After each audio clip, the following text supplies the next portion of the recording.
Assalamualaikum warahmatullahi wabarakatuh, and a very good day to Dr. No Melissa Binti Muhammad Fasalwi and my fellow classmates.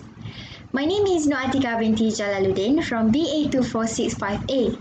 So today I would like to present about my issue, which is Asia to lay off 250 staff members following COVID-19 downturn.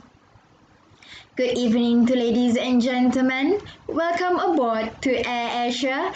This is flight IBM651 5A Signal 4 presentation. Air Asia is a Malaysian low-cost airline that based in Kuala Lumpur, Malaysia, where this company has established in year 1993 and operate on 18 November in year 1996. Air Asia has been awarded as Asia's leading low-cost airline and low-cost airline cabin crew at World Travel Awards 2020. This company operates scheduled domestic and international flights to more than 165 destinations spanning 25 countries. Why this issue is happening? Firstly, this is because due to COVID-19 pandemic. So as we can see, when there are many countries announced to lockdowns and there are border restrictions between countries, so the aviation sector like Asia company will automatically cannot operate like usual. Next, Asia has temporarily suspended all international flights for operation in Malaysia and also its subsidiaries, such as in Philippines and India. Then, airline employees also suffered when their allowances frozen or reduced. Asia need to take forced pay cut when Malaysia and most other countries have grounded flights in order to contain the spread of this virus. Lastly, because of shortfall in revenue. So as we can see in this graph, Asia sent further into the red with a net loss of 992.89 million in its second quarter ended June 30 due to this pandemic. Why? What exactly happened? Firstly, Asia confirmed laying off 10% of their staff, including their pilots, flight attendants, and also their ground staff.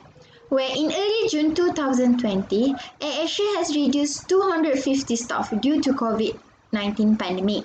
And in 28 September 2020, they also keep planning to take a new round of layoff involving hundreds of their employees in order to survive in this industry.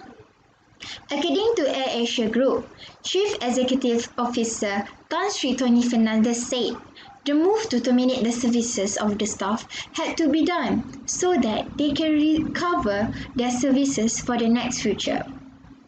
According Bernama, Air Asia company sought for funding 2 billion to 2.5 billion in order to be in a comfortable position.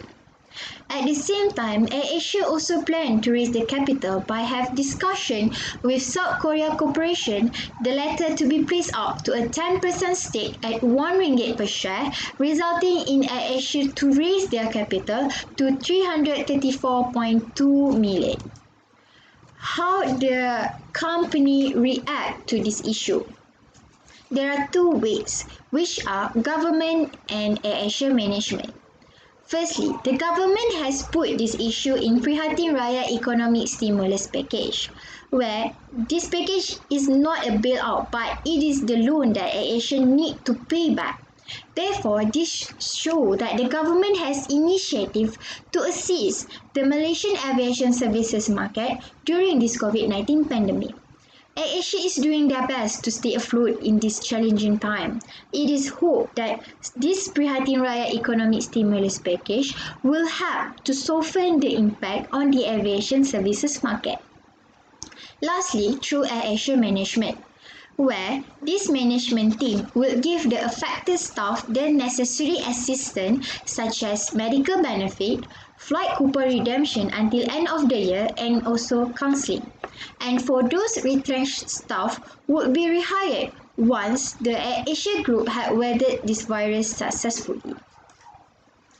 Opinion. In my opinion, Air Asia need to restructure back their operations, where they can operate in a small scale so that they can try to rescue as many of its staff that had been laid off as possible.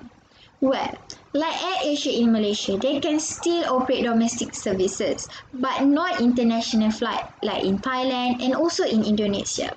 Next, AirAsia also should strengthen the cash position by raising their capital in order to make stronger equity base and liquidity from a number of investors such as bankers, lenders and potential investors. For example, the AirAsia has secured a 300 million loan from Sabah Development Bank. AirAsia will use this loan to finance its local operation, including paying salaries and also aircraft leasing. Lastly, collaboration or joint ventures with third party. So this may help AirAsia to foresee that they actually have sufficient working capital to sustain their business operation during this COVID-19 pandemic. So this is my references for my issue. To conclude, I have discussed on why this issue is happening, what exactly happened, how company respond to this issue, and my opinion toward the issue. Therefore, this has shown that this COVID-19 pandemic has affected aviation sector badly through this 2020. So that's all from me, Atiqah Binti Jalaluddin from flight IBM 651 5A. Thank you.